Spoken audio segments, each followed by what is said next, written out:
Les avez-vous déjà vus? Vous êtes sûrement déjà passé à côté. Et vous avez même peut-être mis un pied dessus. Les connaissez-vous? Leur nom? D'où elles viennent et ce qu'elles signifient? Leur histoire.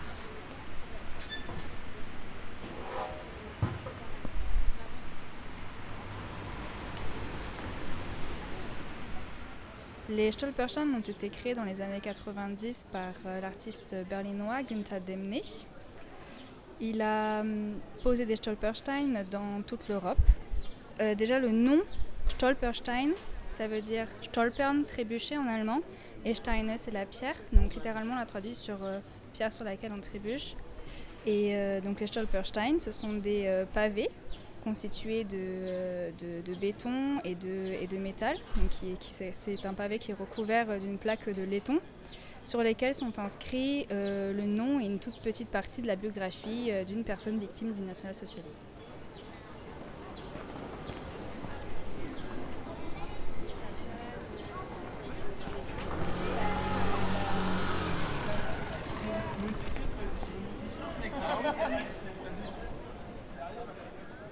En France, il n'en existe pas beaucoup. C'est pourquoi il y a des professeurs d'université Bordeaux-Montaigne qui ont décidé d'instaurer le projet à Bordeaux. Bordeaux, c'est la première grande ville où on a posé des Stolpersteine en France. Des Stolpersteine qui ont été posés avec Günther Demnig, parce que Günther Demnig vient les poser lui-même en fait, dans chaque pays, dans chaque ville, il vient lui-même les poser.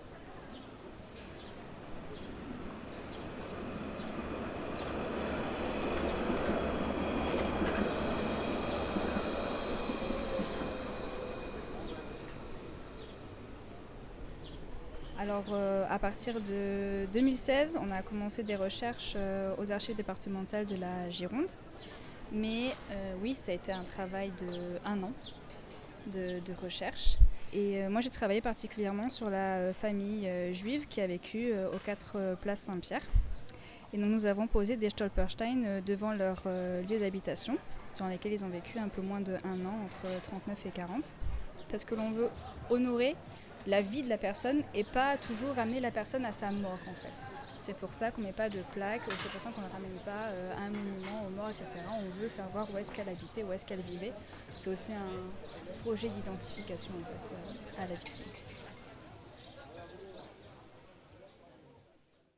Comme Anne Frank l'a dit, la chose importante à garder en tête est qu'il ne faut jamais attendre 1 minute pour commencer à changer le monde.